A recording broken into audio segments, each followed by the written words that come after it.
Lush, and I'm here in the Hub Pavilion in Davos. Very pleased to be joined by Dr. Shenggen Fan.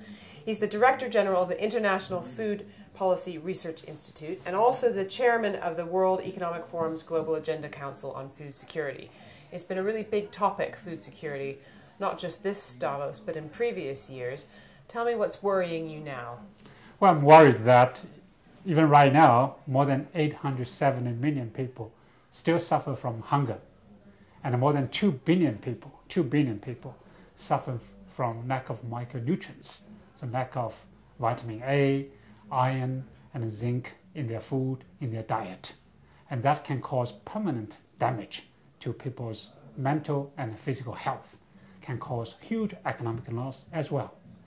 And for the last 2 or 3 years, I'm glad to see that the Davos World Economic Forum has placed food security as one of the top priorities.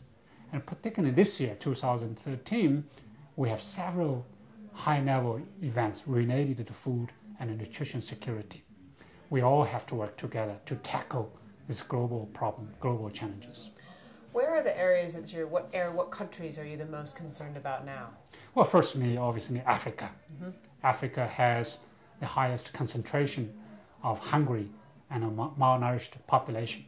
The second is South Asia, Bangladesh, Pakistan, India. Ironically, despite rapid economic growth in India, the level of hunger, level of malnutrition remain very high. So the good question is why there is a dislink between economic growth, agricultural growth, and improvement in nutrition and health. And what do you think is the disconnect? Well, there are many issues. So agriculture obviously is a part of the solution. So we have to make sure that agriculture is designed for nutrition and health outcome. On the other hand, other type of interventions, particularly to improve the women's status. The woman plays a huge role in feeding their children healthily and nutritiously. So to improve their status.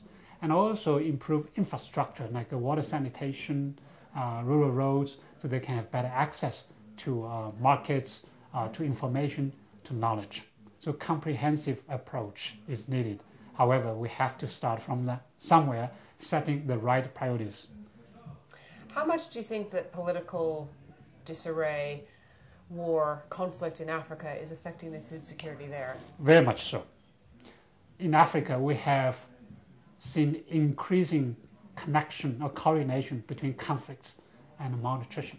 Somalia, just about 2 years ago, because of the drought, because of the conflict, we have seen 15 million people suffer from hunger malnutrition.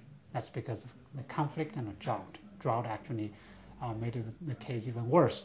Now in Mali situation started to happen even 1 or 2 years ago. So now, because of the conflict, many people suffer from hunger malnutrition.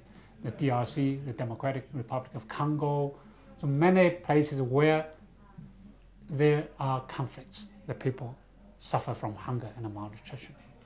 So what's interesting is I've interviewed a bunch of people who are connecting innovation with the problems of food and solving food security issues, but that isn't really an option, is it, in a war-torn area? Innovation is a must, is a necessary condition, but not sufficient. We do need to have new innovations to produce more food, saving water, by saving water, energy, and land, and make sure that technologies can also benefit smallholders. However, the people also have to have income, have to have means to access to food. So smallholders can produce their own food, feed their own family, but there are many other poor who do not have land, who are urban poor, and they have to have income. So accessibility is also important, probably equally important as the availability. Dr. Fan, thank you so much for stopping into the Hub Culture Pavilion here in Davos, and I'm Edie Lush.